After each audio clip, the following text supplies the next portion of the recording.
Hi, everyone, and thank you for joining us here today on TIP International Radio. I'm your host, Leah Maston.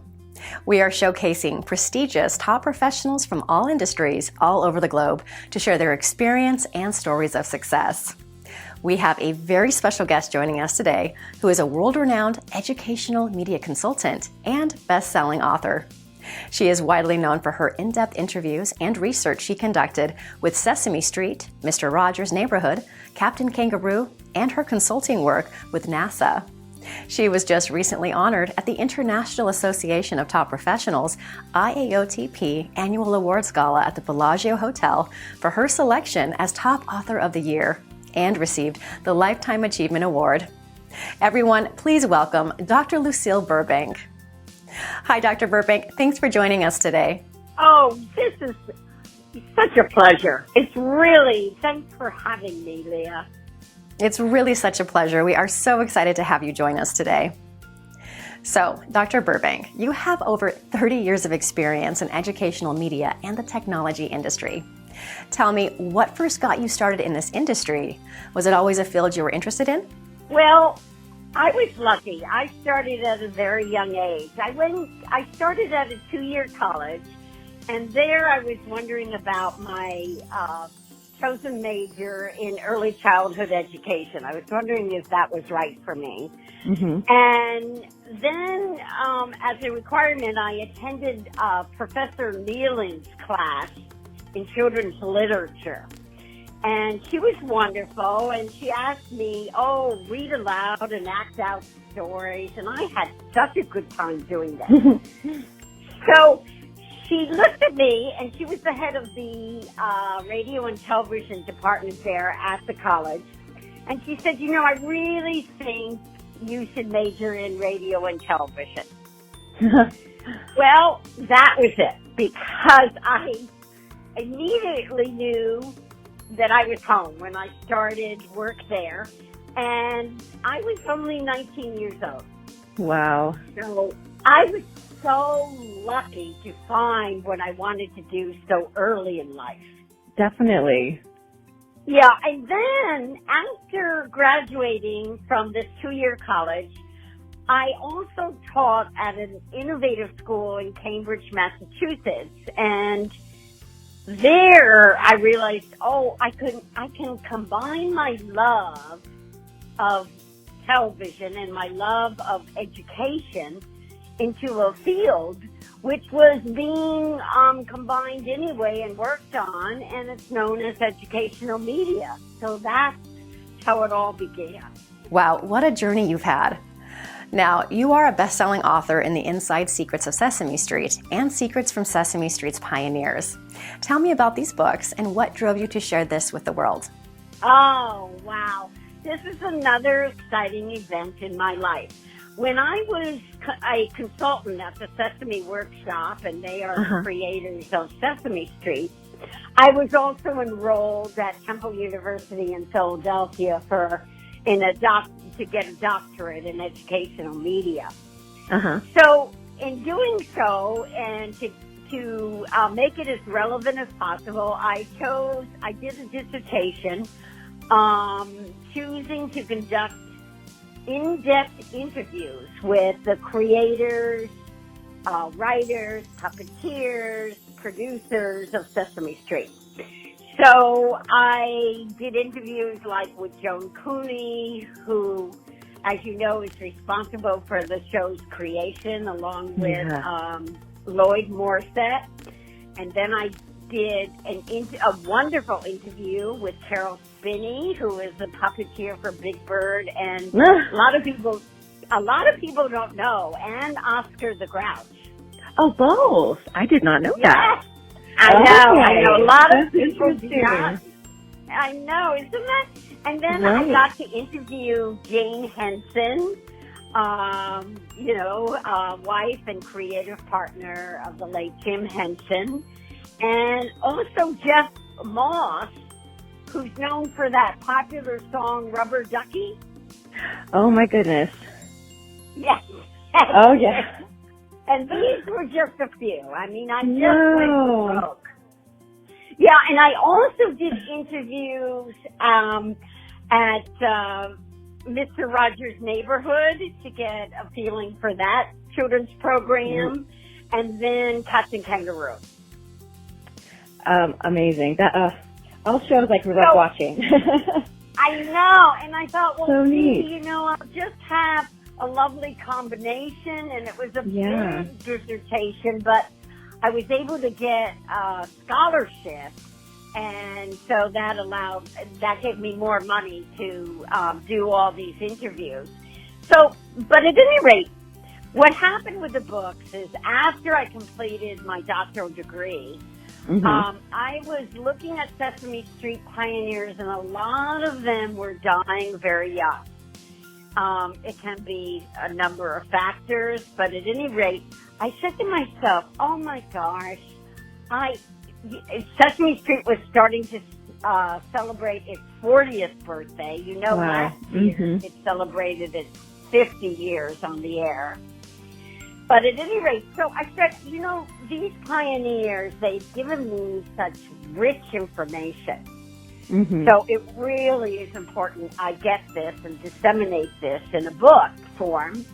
And it was kind of like, excuse the expression, but cheating death suitcase, because we had 3 4-hour interviews, and they just talked and talked and talked, and then they were dying at an early age, but I already had all this information. Oh, wow. Yeah, so I got it out of my dissertation, and I did my first book, which was titled Secrets from Sesame Street's Pioneers, How They Produced a Successful Television Series.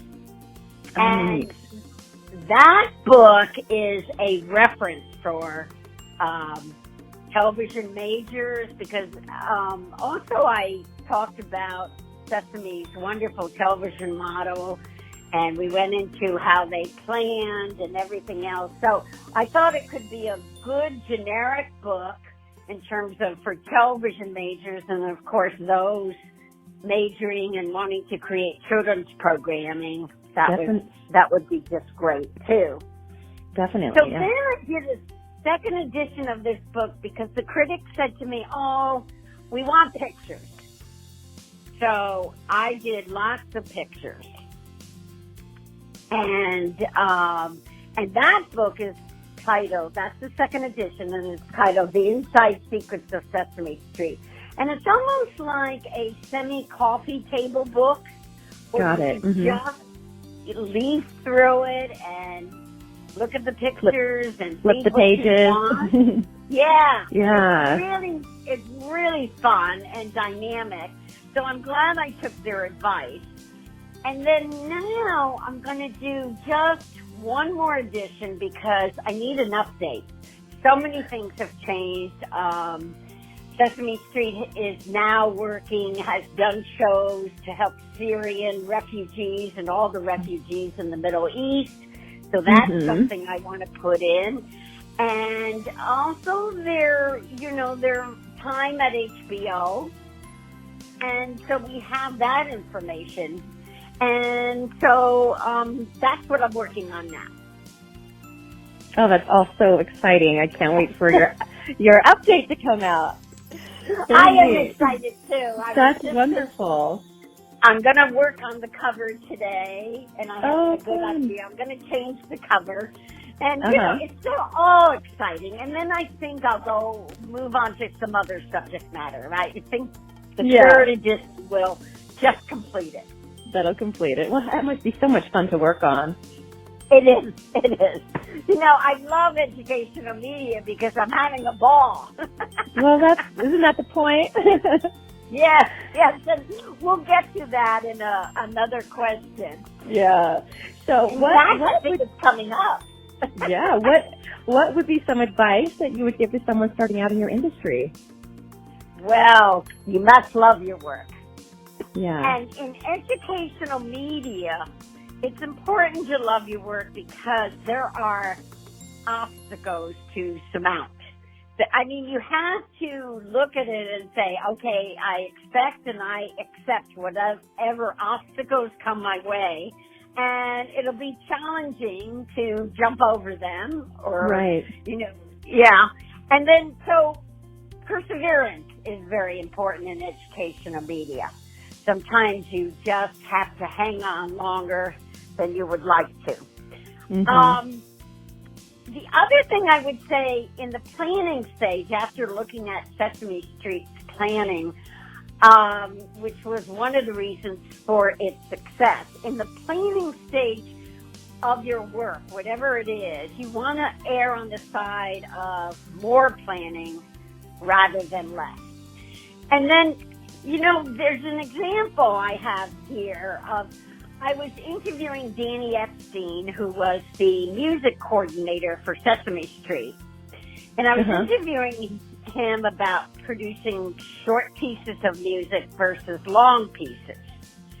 And he said, I said, is there any preference or anything? He said, no, I don't care.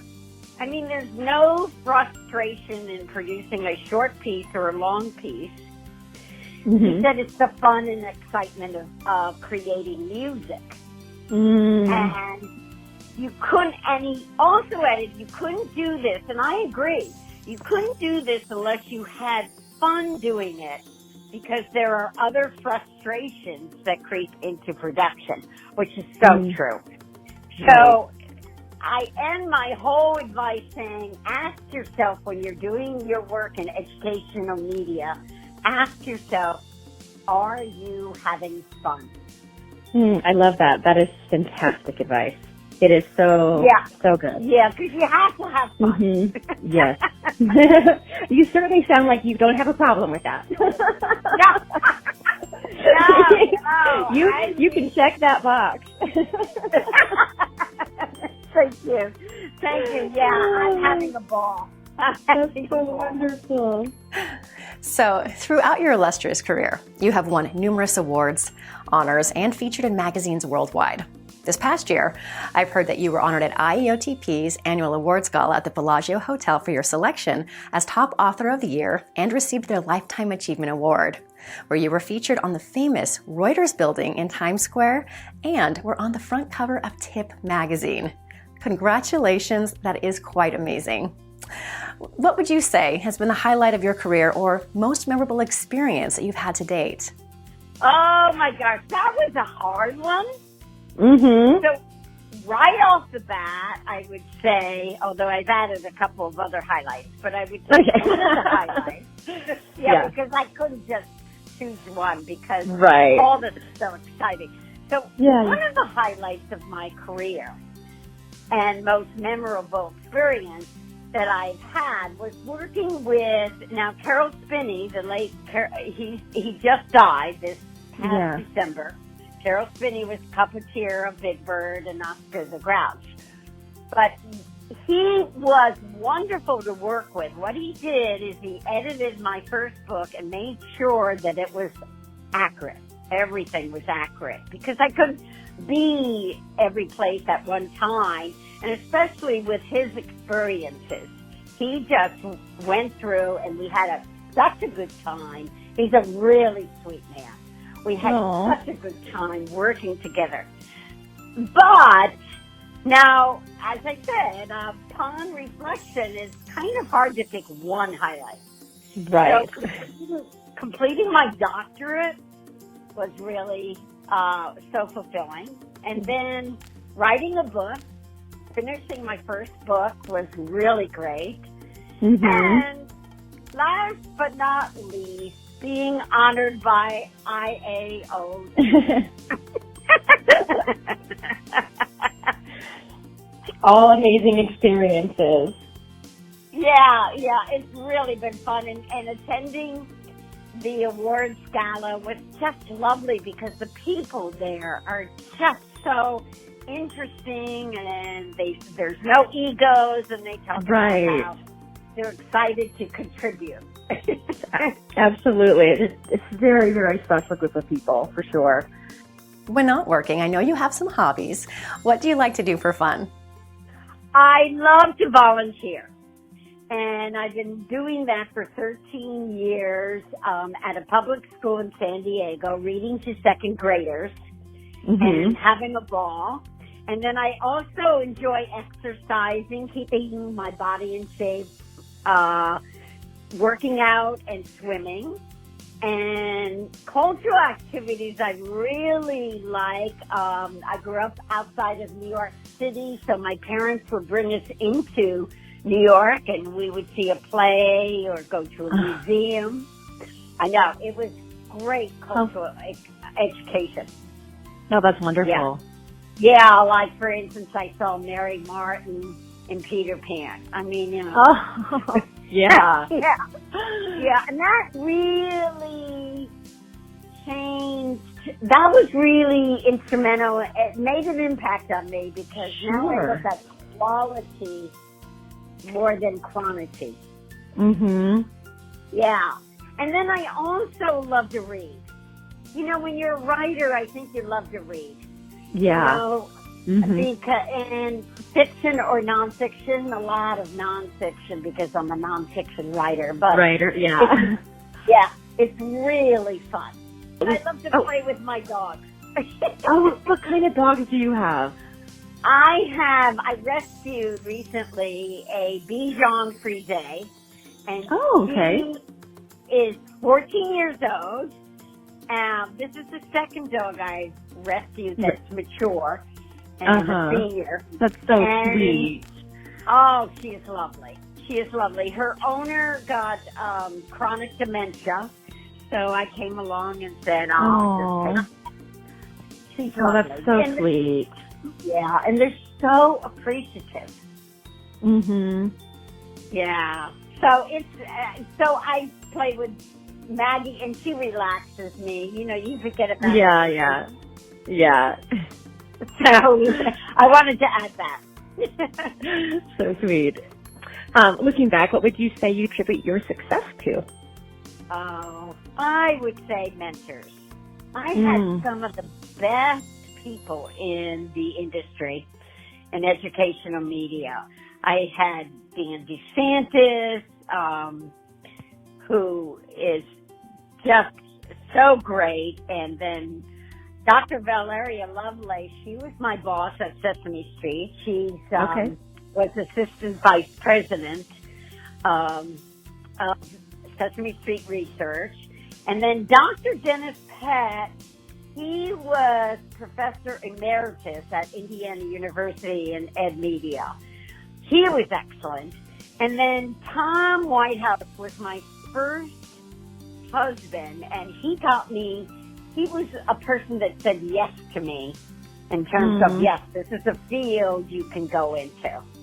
And so, and so those were just really the main people. And then, you know, but doing this books and interviewing all these wonderful people who love what they do it's just exciting. It's so exciting, Leah. Absolutely. They have so much to say, and you get a glimpse of where you want to go in terms of your own success and you know how you want to contribute.